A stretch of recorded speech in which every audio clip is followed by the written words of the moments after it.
Hey guys, welcome to another edition of Chewing the Fat. Today I've got someone who may look a little bit familiar to you, and although I didn't recognize him when we just opened the Zoom screen because I haven't seen him in person for a while. I did a Zoom chat with Daren a couple of years ago now. Was it Yeah, I think it's been about 2 years. 2 years? Yep. Um, when he did the protocol initially, and then, like many people do, think, sweet, got this handled. I'm done. I won't get fat again. And went off on his merry little way. And then, sure enough, a couple of years later, back on protocol. But some major developments and breakthroughs have come through this time around after, sometimes it takes that for some people to see why you need to complete the entire journey before you head off on your merry way. So welcome back, Daz. Fill us in.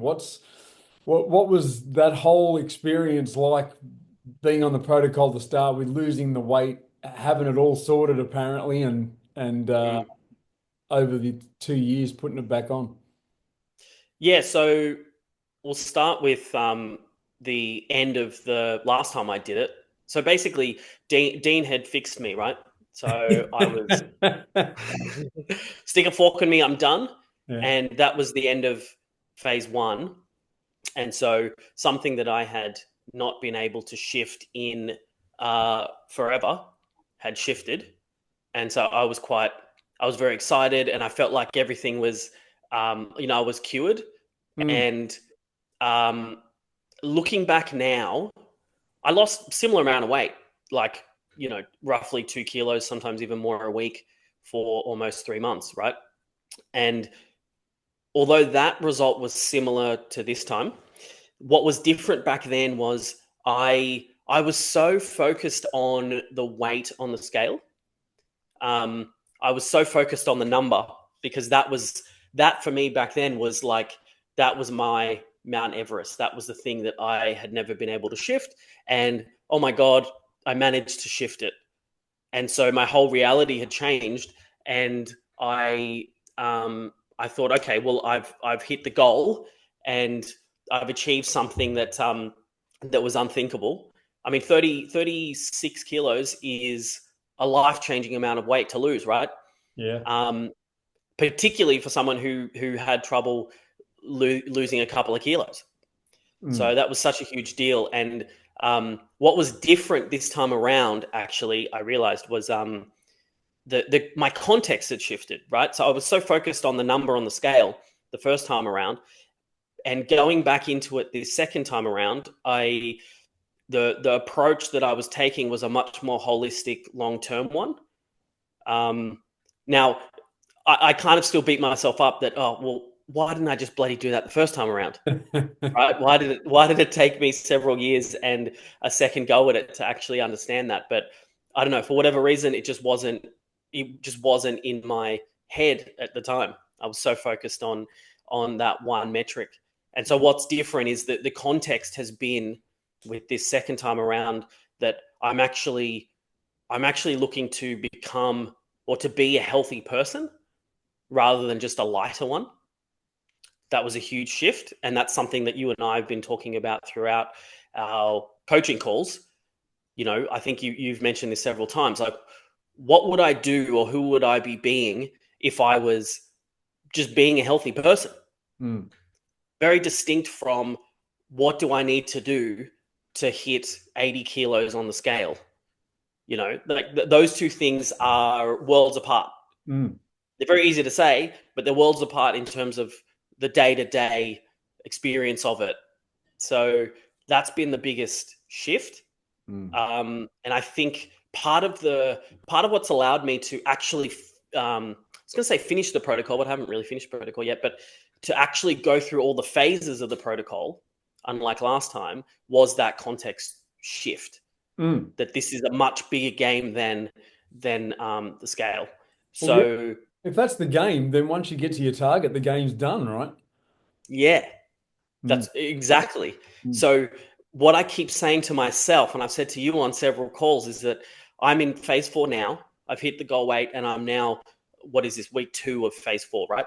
So for me, in my head, the whole game is still to play. Mm. right? Whereas before I'd got to the finish line at the end of phase one. Whereas this time the finish line is kind of not even really a thing.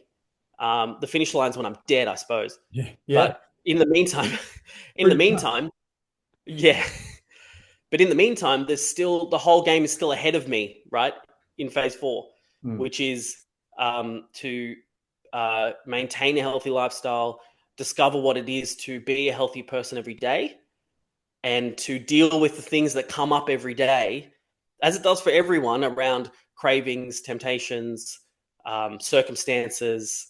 You know, people telling you to just have the chips with the burger. Like, what's the big deal? You know, just dealing with the day to day stuff. Um, and you know what's actually really funny compared to the first time around? Some people are going to hate me when I say this, but losing the weight's actually the easy part. Yeah, it is. It is. I Well, I mean, we say that pretty much on all the initial calls. It's a done deal. All you got to do is just do what we say for a few months.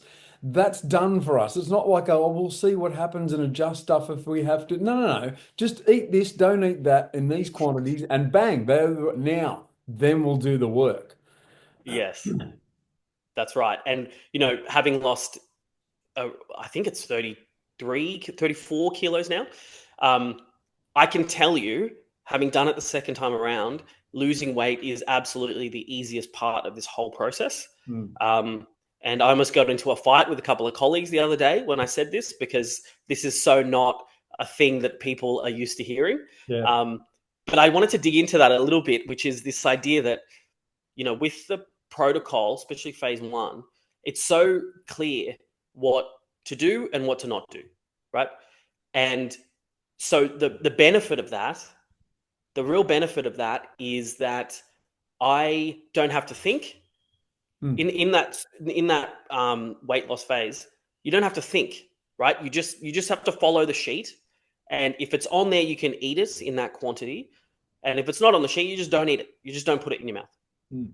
And so, what's really interesting is how much freedom there is in that to be able to just go, here's the sheet, I just follow it. There's a lot of freedom in that, and it's kind of not that intuitive, but it's true to just be able to have a framework and just follow it.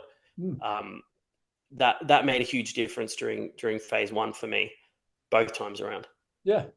There's another big thing you did differently, I think, this time as well, and that was challenge yourself in the ways of being you knew yourself to be in the past.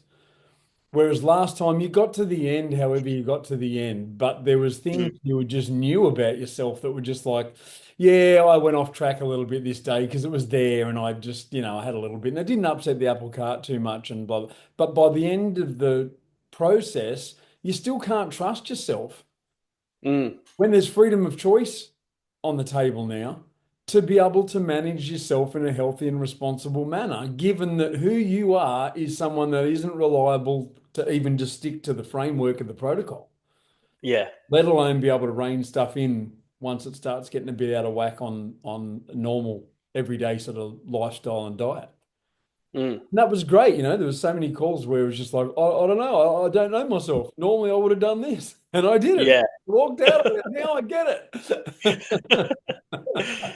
Yeah, there's this real. I really treated myself like I was a drug addict, um, and you know this isn't empowering for everyone, and like I don't recommend that everyone does this, but for whatever reason, because I'm a bit messed up, that really worked for me. I just treated myself throughout the whole of phase one and two and three like I'm a drug addict. I can't be trusted when it comes to um, sticking to my word around food, right? So when I was at the dinner table or when I was out with friends, I would just tell them up front, hey, this is the rules for my eating for today.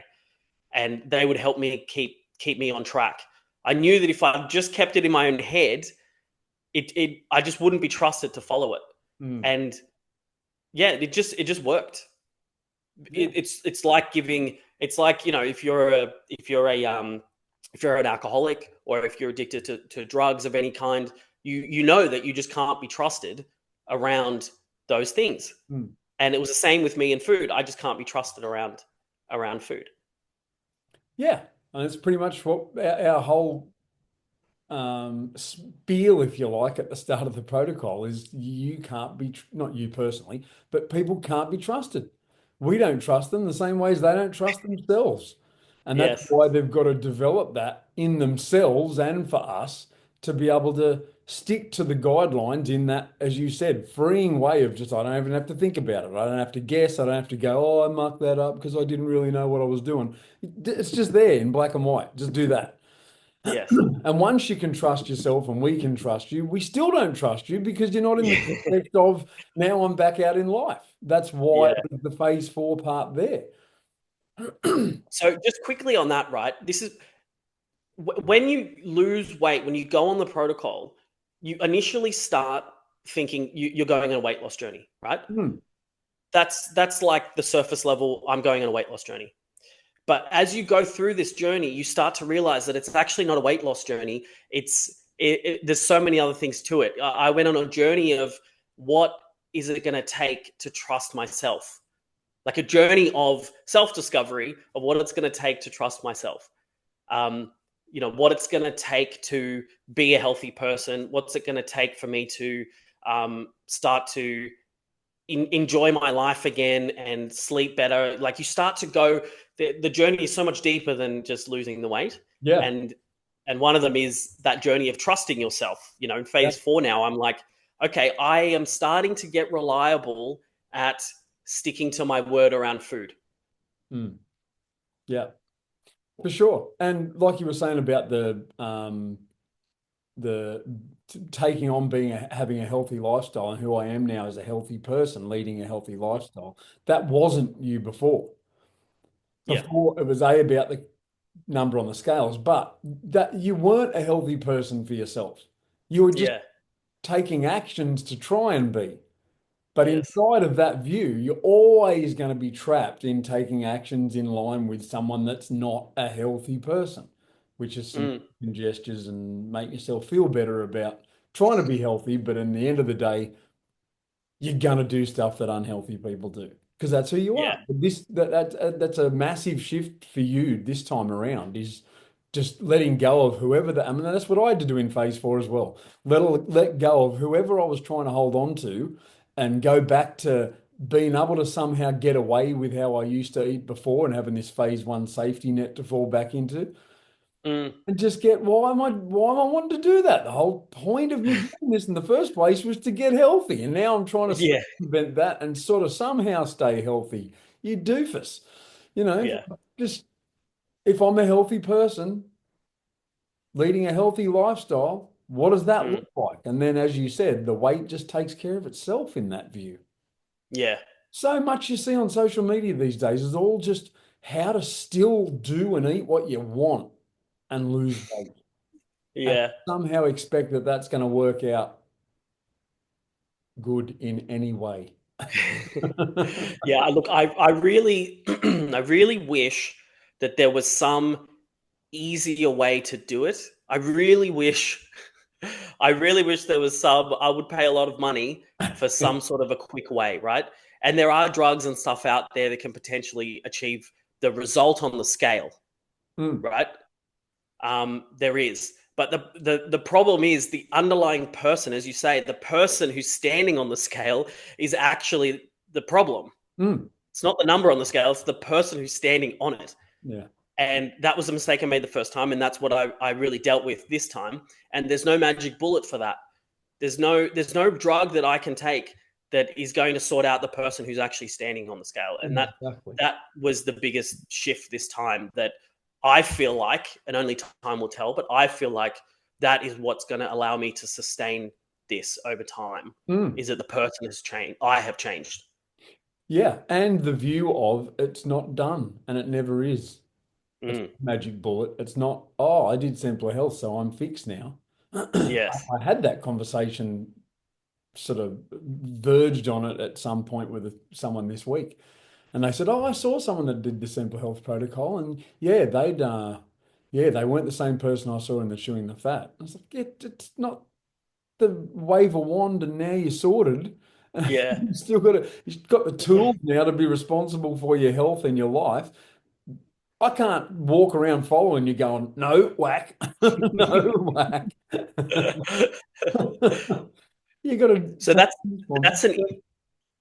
that's an interesting observation, right? So when I was very overweight, when I was obese, looking at people who were healthy, it was so easy for me to just write that off as, oh, they've got something I don't, Mm, or they're just they're just wired differently.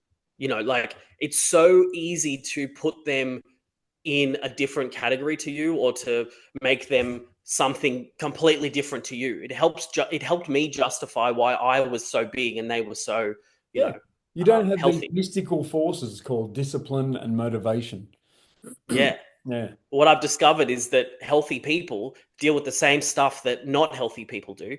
They just deal with it better, or deal with it in a different way, or they just do the hard stuff. But Yeah. it's not any different. Yeah. And there was a great I think I told you about this already. There was a great question I saw get asked of one of the rugby league coaches last year it was, and the lady interviewing him was expecting this big, long-winded response in the Mm. question. Your team's been really great this last few weeks. There's really a consistency and a discipline about the team now. How did you go about fostering and developing that discipline and consistency?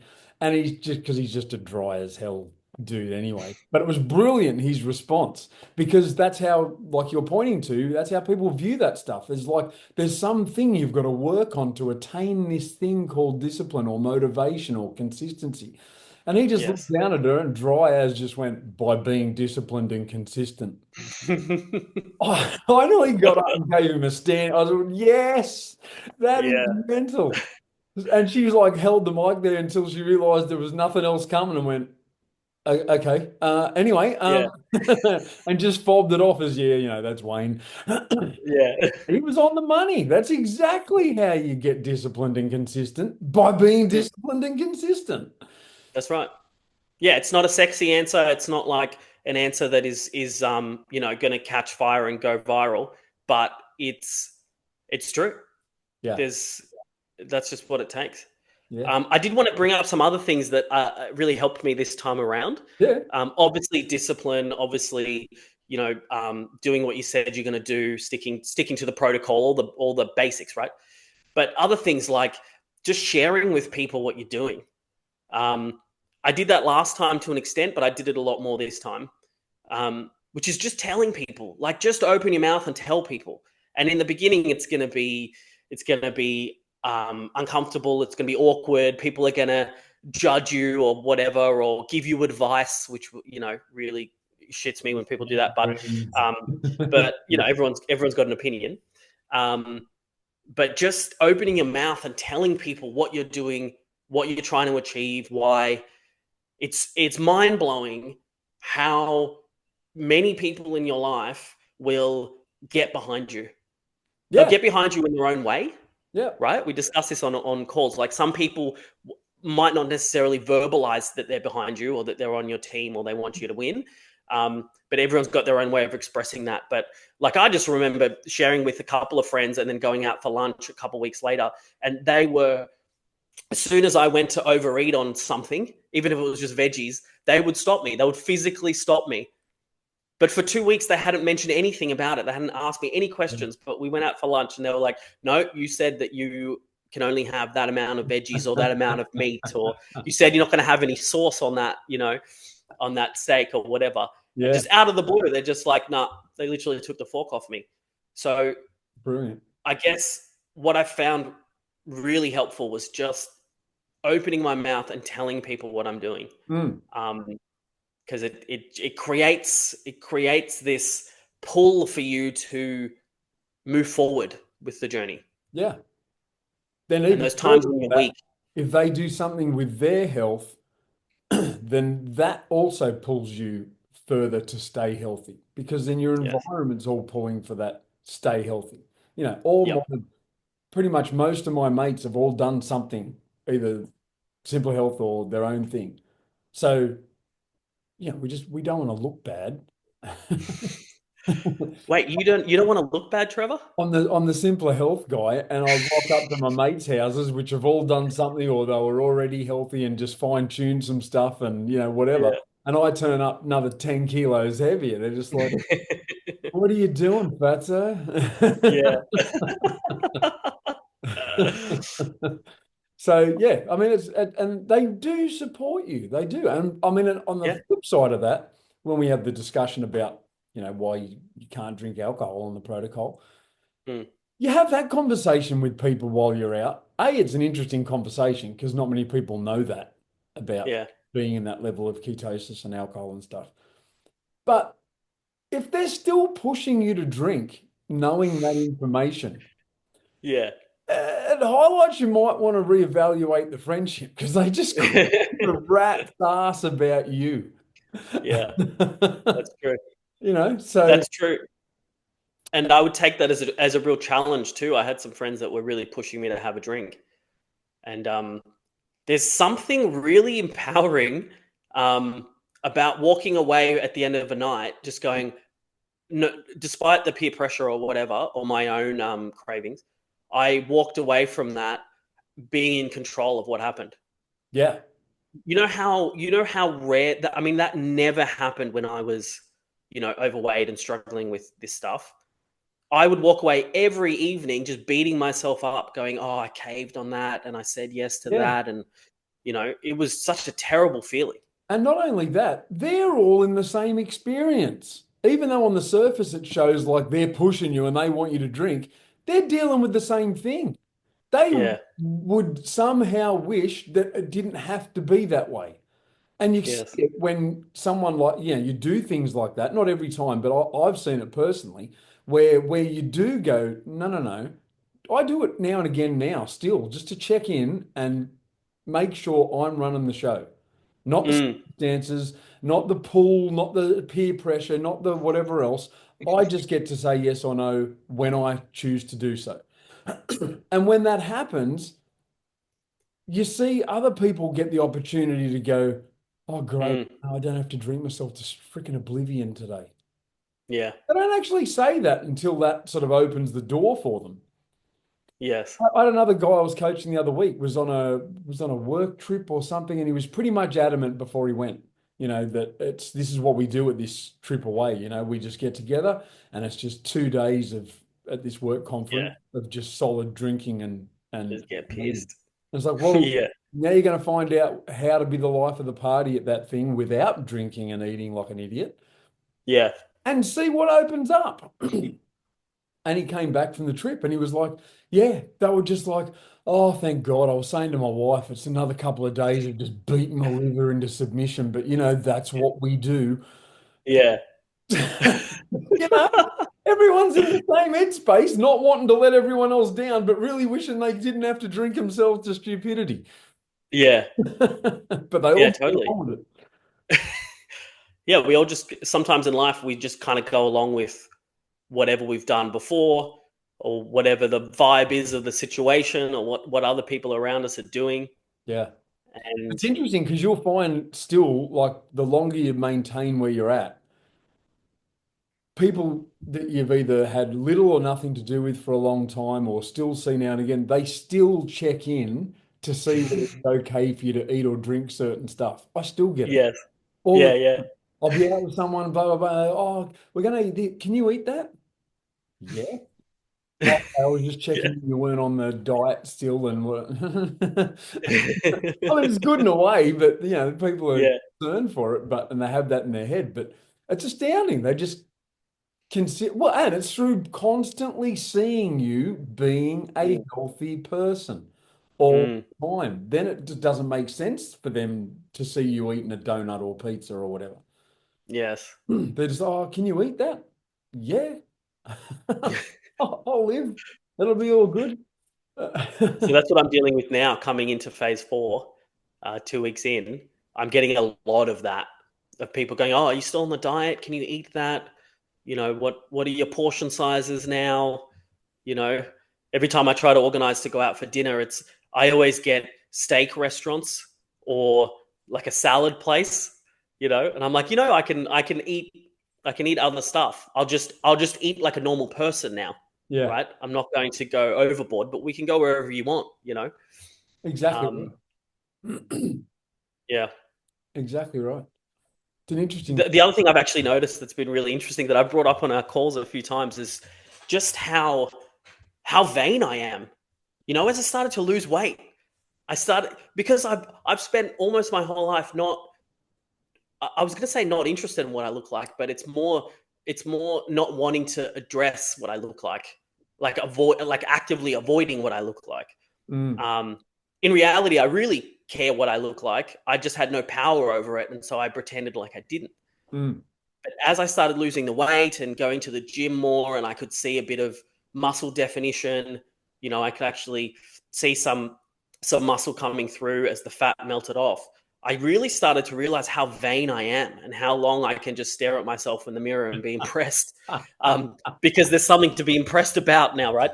Um, but I bring it up because I bring it up because it really it really showed me how much I had cared about what I looked like and my health. But for so long, I'd convinced myself that I didn't, and mm. it didn't matter. But But that's the whole it health was, industry at the moment with body positivity. yeah, All these, yeah, I've seen five nutrition degreed experts that are just a bag of crap in a bright colored dress and librarian glasses going, oh, I've been thinner and I wasn't any healthier. Yeah, but that's because you weren't healthy when you were thin. There's plenty of type 2 diabetics that are thin. What's that got to do with it? But you yeah, can't be that size and be healthy. no, It just doesn't work. But that whole world is about that. Justifying mm, making yourself okay with being overweight. yeah.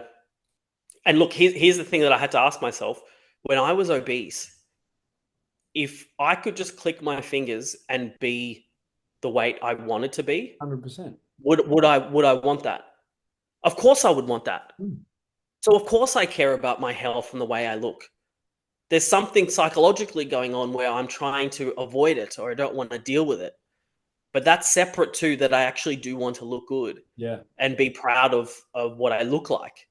And I just don't have the tools or whatever to get there It, yet. and it's actually getting worse, that whole scenario inside of that. It's not okay to, and I'm not saying it is okay to body shame people, but I'm just saying in Mm, that whole industry, if you want to call it now, where it's all about justifying and being okay with being overweight, then you see, mm, I saw a great thing the other day where that someone was interviewing a chick that obviously went to the gym and looked after herself and whatever.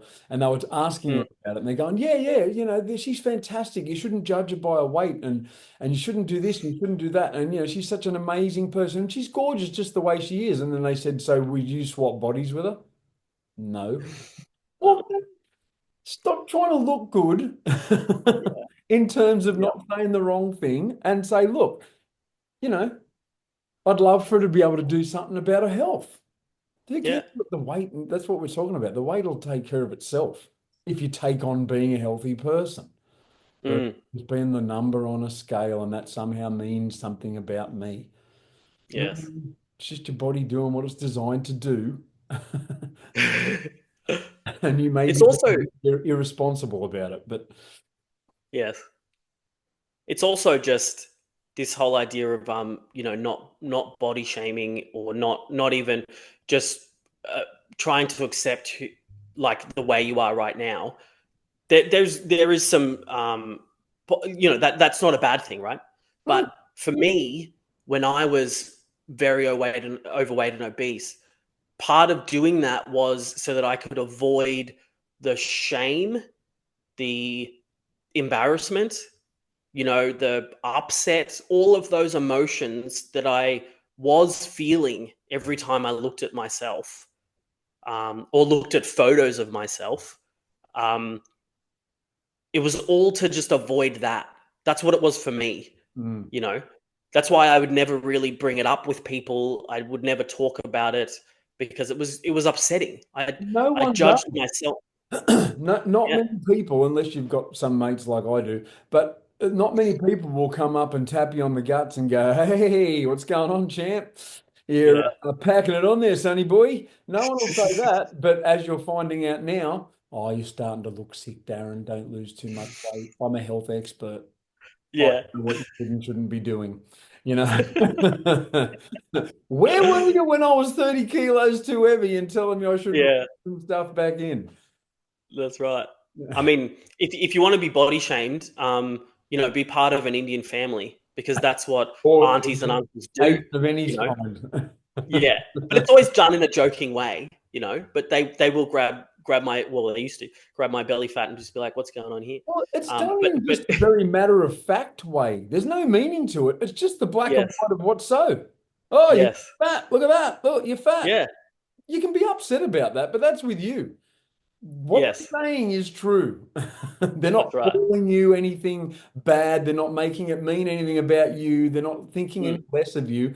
They're just going, you're fat. Yeah, they're just pointing out a fact. And when they did that, that's exactly what my aunties and uncles do from time to time. And yeah, it was all the upset was with me. Mm. Like all of the, their body shaming me or they're making me wrong or whatever was all with me. They were just they it's so true. A lot of them just pointed out very matter of factly, like, oh, the sky's blue and you're And overweight. you're fat. Exactly right. Exactly right. I used to say that But in now I've got Yeah, you used to say that now in I've got class this. family all the time. But they say the same thing on the other side. You walk in, lose 30 kilos, and they're like, "Oh my God, you're so thin. Oh, tell us how to do it. Can I still eat rice?" No. Oh, then I'm not doing it. Straight away. But now I've got this problem. I think I brought up on the last call with you. I've got this problem of there's now a very fat guy trapped in my Photos app on my phone that Yes. I can't seem to get rid of. I like it. I laugh at it. I use it as a Yeah. reminder and just a quick kick in the butt now and again.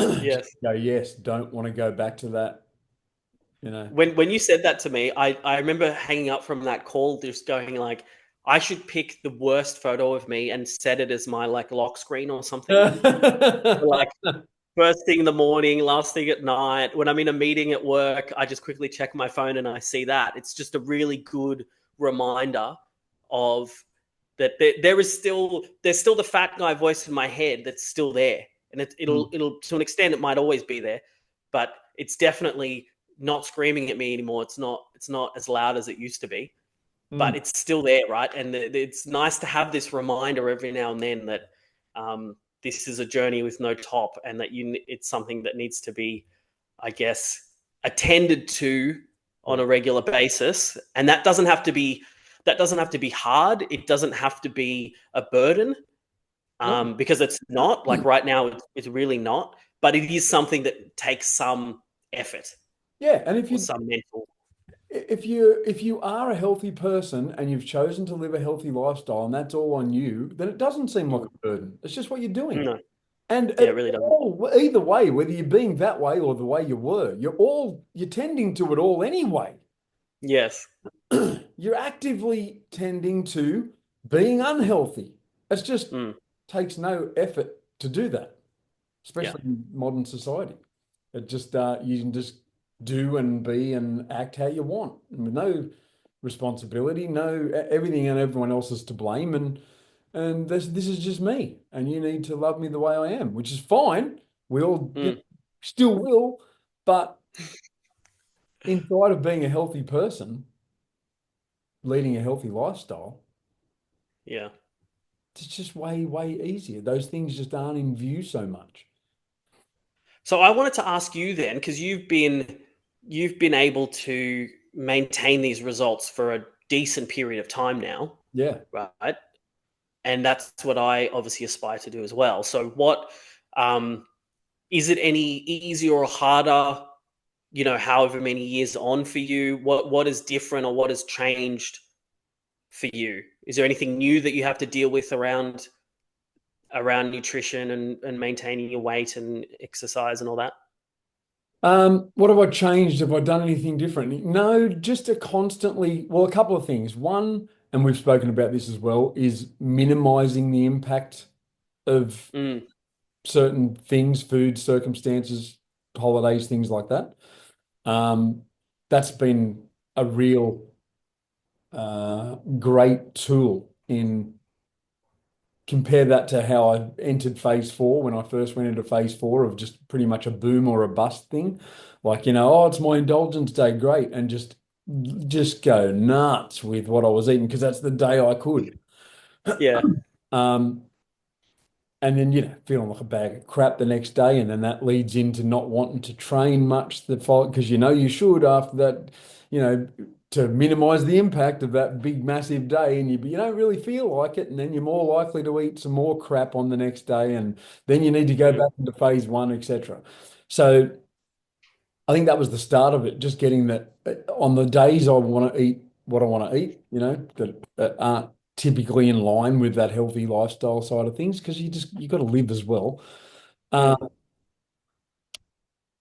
I don't have to go, balls deep in everything there is on offer. I can just have a little bit and enjoy it and not get the ramifications of feeling like a bag of crap after Yes. as well. Um, So that's been, and just lots of little things like you were saying about the burger and chips. Do you need the Mm. chips if you're having the burger? One or two, maybe, if you can, if you're okay with that or whatever, or not eating them at all. Plenty of Mm. times I'll be out and, playing at a club somewhere and they'll give you free food. They'll come out, oh, there you go, there's a chicken schnitzel and chips and salad. And you just Yeah. eat the schnitzel and salad and thanks. Oh, you don't want the chips? No, thanks. You still eat, who cares? Like, it's not, people get so hung up on, oh, but there was chips. I love chips. Oh my God. Yeah. You're just not up to anything in life if chips are the be all and end all of it. So yeah, 100%. For people that are watching and listening to this out there that cannot relate to what Trevor is saying, because I was one of those, right? I could not relate to what you just said. Like, how can you have some freshly fried, salty, hot chips on a plate in front of you, and not have them all? Yeah. Like, that was not part of my reality. And what I want to say about that is that you going back to what I said before, when you change the person that the plate of food is put in front of, you start to really get this idea that you don't need to have the chips, or you can have one or two and it's not a big deal. Yeah. But if you are going into this process trying to hit a number on a scale as your key kind of focus and metric, then you will come out the other end with a plate of fries in front of you and you're going to want to eat it all. Yeah. How do I know that? Because that's what I did the first time.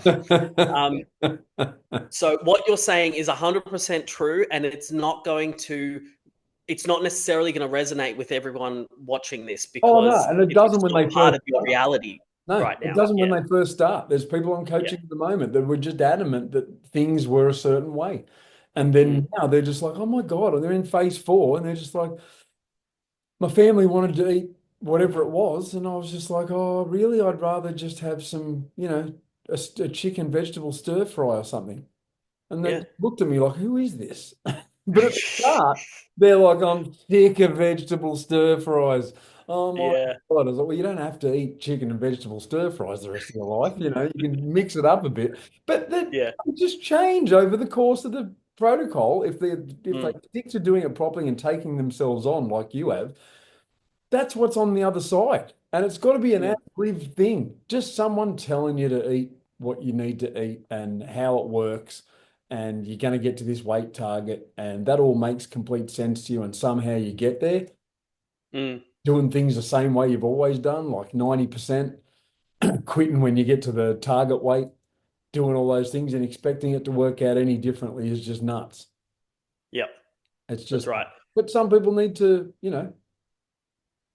maybe if you'd have done it the way it was designed the first time and not had the things you dealt with this time along the way, Mm, it would have ended the same as well. So yeah, people just go through yep, what they need to go through to get to where they need to get to. that's right. Yeah, this is so important. Number one, it takes as long as it takes. Mm. which you said to me several times, and that really pissed me off because I wanted it to happen faster. But it takes however long it takes. And like, the advice I'd give myself, the pre-protocol me was to just trust the process. Like part of it is it's almost like you fake it till you make it, right? You don't have to know the kind of person you need to be at the end of the process. You just need to trust the process. And at some point, it's like your psychology catches up to what you're doing. Mm. That's what the experience was for me. I'm going to follow the protocol and let's see if it works. But at some point, it was like week 7 or 8 or something when I was down a decent amount of weight. It's like who I was being started to slowly shift. But it's only because I was taking the actions in line with someone who is a healthy person, and then my But my kind of you also spirituality was took the great. coaching this time as well, because I remember at one point you were like, you know what, I'm only 3, 4 kilos off where I wanted to be anyway. I think I'm done. Oh And I was just like, no, no, no. This is what you did the first time, dickhead. I don't care. You might not know why you need to get to that target, but you need yeah, to get to that target. So let's just, and things then show up inside of that. You need to find out who you need to be now to get the job mm, done and what's required now, which then shows up later in how I'm going to manage this long term. That's what people don't see a lot of the time in the first few phases. They're like, oh, this is mm, diet part, and once I lose the weight, I'll be fine. mm, No, no, no, no, no, no. You need to develop it all along the way so that when you get to the end, because otherwise those people get to the end if they follow it through and don't quit, and they mm, freak. They're just like, I don't know. Oh my God, I don't know if I'm going to be able to do this without you. And then they start sabotaging stuff because it's better yep, to muck it up and stay inside the structure of the protocol and stay reasonably where they're at, mm, is to go out on their own. So as you said, you just got to trust the process. It's designed the way it's designed for a reason. And it's not so you're here making money for us more. It's not so, whatever other thing people make up in their head about why it's as long as it is. mm, Phase 4 used to be 12 months. When I yeah, started right. the protocol, it was a 12-month thing. So when I did phase 4 and worked out the ins and outs of that and how to stay on track and, not balloon in and out, it was just like, really, if you're not going to get it in 3 months, you're not going to get mm, it. So mm, let's just make it 3, yep, which we did. So, it's designed the way it is for a reason, and there's method to the mayhem, and you just got to trust the process. And if you do mm, that, boom. yeah. It Who would have thought magically works. doing something the way it's designed actually works? That's astounding. Yeah, I completely forgot. It's like I blanked out that part of the coaching process where I was, I don't know, 4 kilos away or something. Hmm. And I remember I just got back from the trip to Melbourne, and I got on the coaching call with you, and all that was coming up for me was I'm basically there. Yeah. So what, like, why would I put myself through the pain of, another 4 weeks of this? I was meant to have finished this months ago, and I'm close enough. Like, I'm looking better than I ever have. I'm sleeping really well. Like, why are you like busting my balls about these last 3 or 4 kilos? If I just if I just go to the toilet and just not have any water, I can lose the 4 kilos. Like, it's not a big deal. Yeah. but but the point was that you really stood for me to actually hit the goal that I said that I was going to hit Hmm. months ago. But also, you helped me address this thing that I do in every phase of every area of my life, and I did the first time, which was, close enough is good enough. And in some cases, that might be true, right? But the point was that part of me discovering who I need to be was giving up this idea of close enough is good enough. Hmm. If I'm going to shift who I am and be a healthy person and have respect for myself and be proud of the person that I've become, part of all of that is actually sticking to what I said I would do, sticking to the process, Yeah. trusting the process. In, And in phase 4, close enough's good enough becomes a big chasm Yes. of Yeah. what fits in with close enough's good enough, you know. Yeah. Oh my God, 100%. That you've hit the nail on the head. That's exactly what it is. It's like if phases one, two, and three, if there's a tiny crack in that part of the process, Mm, it starts to slowly get bigger and bigger and bigger in phase four. yeah. Like this idea of being reliable to myself, to be able to trust myself. That was exactly what you were kind of getting at in that call. That how can I trust myself if I'm always close enough is good enough? Mm, yeah. It's brilliant. Yeah. Oh, excellent. I think the last to what you asked me before, the last thing I would say is constantly checking in to see, like I mentioned about the alcohol thing, just me Mm. at some point in time, sometimes in social situations, just going, I'm just not going to drink today. Just Yep. because I'm calling the shots and I'm saying no, which is fine. And then I see people that are with me go, you're not drinking today? All right, cool. I'll do what you're doing then. And they Yep. they have a break from having to drink as well, And I'm not rubbishing drinking or whatever. I still drink, but Yeah. it's just constantly checking in though on what things starting to creep back in because those Yeah. will always be there. Whatever was running you before to eat the way you were and all the reasons and explanations and what you crave and what you feel like and what you do when you watch the footy and this is what you do at a social situation and this is what that all starts to creep back in, especially, we go away a fair bit with friends on camping trips or weekends away to the MotoGP or whatever. They're just weekends of just do whatever the hell you like. Mm. Come back, it's real easy for one or two of those things to not return to how they were before you left Mm. and just not be as bad as when you're away. And there's the justification for now it's okay to leave that in place. But then Yeah. over time, you've let three or four things back into your life that you're not committed to doing inside of a healthy lifestyle. So it's just Mm. constantly checking in now and again and going, all right, what's starting to creep back in that I haven't been doing for the last few years, and I'm not wanting to have as part of my life in terms of a healthy lifestyle. Yeah. Then okay, that's starting to creep back in. Bang, that's gone this week. Not doing any of it. Mm. Just to take the reins back again. Yeah. 100%. I Anything mean, from drinking to carbohydrate intake to, sleep or whatever. It can be yeah. it can be any of those things. They just start to Yeah. creep back in. Yes.